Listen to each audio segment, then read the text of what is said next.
भगवान नारद एक बार भ्रमण करने के लिए पृथ्वी लोक पर आए, सभी जगह भ्रमण किया।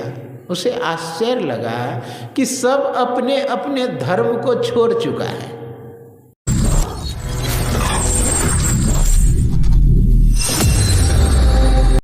अखंड मंडलाकारं व्याप्तमेन चराचरं तत्पदं दर्शितं येन तस्मै श्री गुरुवे नमः। तस्मै श्री गुरुवे नमः। श्री सद्गुरु महाराज की जय। श्री सद्गुरु महाराज की जय। श्री सद्गुरु महाराज की। सर्वत्र रूप में विराजमान आराध्य देव को कोटि नमन। व्यक्त रूप में यत्र तत्र अन्यत्र विराजमान संत जन, विज्ञजन, सज्जन वृंद, माता एवं धर्मशिला भक्तिमती बहनों के अंतस्थ विराजमान परमात्मा को मेरा नमन। अभी आप लोग यत्र तत्र से साप्ताहिक सत्संग में एकत्र हुए हैं। उसमें सद्ग्रंथ रामचरितमानस सारस्वतिक तृतीय सोपान अरण्य कांड से पाठ श्रवण कर रहे थे। यह प्रसंग अत्रि मुनि की पत्नी अनुसुईया और मैया सीता के संबंध में है।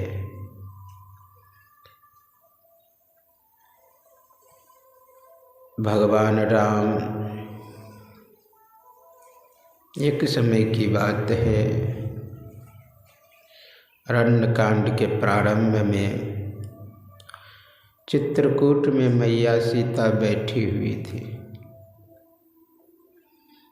भगवान राम मैया सीता को सजा रहे थे। फूल से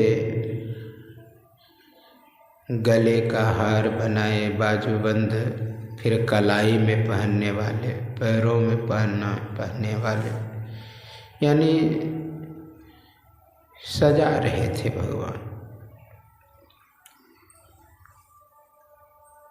उससे पूर्व जब फूल लाने के लिए लक्ष्मण को भेजे थे भगवान राम, जब उधर से लक्ष्मण फूल तोड़ के आए तो देखते हैं कि भैया और भाभी आपस में लड़ रही है।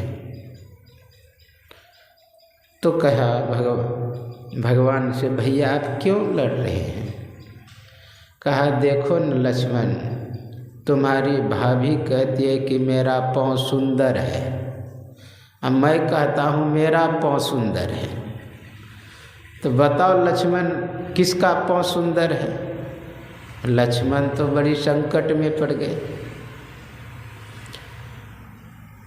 कि यदि भैया के पक्ष से बोलता हूँ तो भाभी रुष्ट हो जाएगी, और भाभी के पक्ष से बोलता हूँ तो भैया रुष्ट हो जाएंगे, तो क्या बोलूं? लक्ष्मण कहते हैं कि भैया आपका पाँव तो सुंदर है ही। ज्यों ही बोले कि भैया का पाँव सुंदर है तो भाभी देखे कि कुछ रुष्ट हो रही है और भैया खुश हो रही है। तुरंत कहते हैं उससे भी सुंदर मैया का चरण है। इतना में वो खुश होना था सीता को, कितने में लक्ष्मण कहते उससे भी सुंदर मेरा पाँव है। कहा कि अरे लक्ष्मण तुम कैसे इस बात को कहा कि भैया आप आगे आगे चलते हैं, जितना कंकर कांटा कुसा होता है सब आपके चरणों में चुभता है, अब बची खुची मैया के चरणों में। अब मेरे पास आते आते तो रास्ता ही बन जाता है। जब आगे आप चलते हैं तो जो दिखाई दे दिया कंकर पत्थर उसको आप अलग कर देते हैं, और जो बचता है वो मैया सीता अलग करती है। कुछ चुभ गया तो उसको निकाल के फेंक दे। मेरे पास तो कभी चरण छूने का मौका ही नहीं, अपना पैर से कुछ निकालने का मौका ही नहीं मिला। इससे सिद्ध होता है कि मेरा चरण सबसे सुंदर है। कहने का भाव, फूल तोड़ के आए, मैया को सजाए। ऊपर से भगवान देवी देवता सभी भगवान की स्तुति कर रहे इस दृश्य को देख करके कि भगवान देखिए कितने सरल है और सहज है कि मैया का अपने हाथों से श्रृंगार कर रही है। लक्ष्मण खड़े हैं बगल में। उसी देव समाज में एक जयंत जो इंद्र का पुत्र था वो भी देख रहे थे। उसके मन में हुआ ये भगवान है, कैसे ये श्रृंगार कर रहे हैं। भगवान ने, उसका बल था ना चाहिए, शक्ति था ना चाहिए, इसको कितना शक्ति है, सामर्थ्य क्या है। क्योंकि इनमें है जो चेतन कह जर करही जरही करे चेतन, असमर्थ रुग्नाई भजहि जीवते धन्य। ऐसा सामर्थ्य कहते हैं, लेकिन इसमें कोई सामर्थ्य नहीं है। ये साधारण मनुष्य के तरह व्यवहार कर रहे हैं। उसने कौवे का रूप बनाया, मैया के चरणों में जाके चोंच मारा, मैया के चरणों में चोंच मारा, रुधिर बहने लगे, खून बहने लगे। मैया लेकिन भगवान राम को नहीं बोली, कहा अरे नादान है, बालक है। लेकिन वह खून बहते हुए भगवान के चरणों के पास चले। समझ गए कि ये इंद्र का काम है। 2 कुशा उठाए। कुश होता है धीरा ध्यान, बहुत नोकीला होता है। 2 कुश का, एक कुश का धनुष बनाए है और एक कुश का तीर बनाए उस खर का, और जयंत की ओर छोड़ दिए। और जयंत अब भागे। उसी को ब्रह्मास्त्र से अभिमंत्रित किया। उस कुशा को ब्रह्मास्त्र बना दिया, एक सीख को ब्रह्मास्त्र। यहाँ तो समझ में आ गया इंद्र को कि नहीं, ये भगवान है, सामर्थ्यवान है, योग्यता है उसके अंदर। क्योंकि जो कुश को भी ब्रह्मास्त्र बना दे,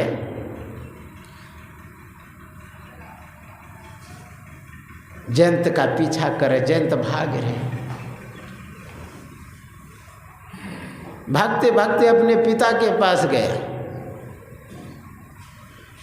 कहा कि मुझे बचाओ बचाओ, क्योंकि भगवान मेरे पर ब्रह्मास्त्र छोड़ दिए। कहा कि भगवान तुम्हें मारना चाह रहा है तो कौन बचाएगा? बचाने वाला दुश्मन होता है।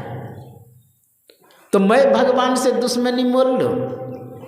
मुझे समय नहीं है। पिताजी भी भगा दिए, भाग करके गए ब्रह्मा के पास।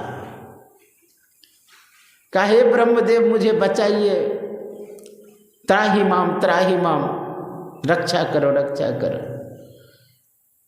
लेकिन ब्रह्मा जी बैठने तक नहीं गए। कहा निकलो अभी यहाँ से ब्रह्मलोक से, क्योंकि भगवान से दुश्मनी मोल लिया है। गए भगवान शंकर के पास, भागे भागे कैलाश पर। आप संहार करने में सामर्थ्य है, इस ब्रह्मास्त्र का संहार करिए। कहा अभी निकल जाओ, नहीं तो अभी तिलछुल से तुमको मार दूंगा। भगवान विष्णु के पास गए, उसने भी नहीं बैठने तक कहा। अंतिम में भाग रहे थे, नारद बाबा है, जानते जब कोई साथ नहीं देता है तो संत देते हैं। संत दयालु कृपालु होते हैं। कहा कि रे जयंत, तुम्हें भगवान मारने नहीं चाह रहे, मारना अगर चाहता तो तुम जीवित रहता अभी तक। अच्छा, इतना दूरी पर क्यों आ रहा है? कभी भी तुमको मार सकते हैं भगवान। इसका मतलब तुम्हें सही ज्ञान देना चाह रहे हैं, तुम्हें घेर करके जहाँ जाना चाहिए वहाँ ले जा रहे हैं। तुम जाओ भगवान के ही चरणों में गिरो। भाग करके भगवान के चरणों में गया।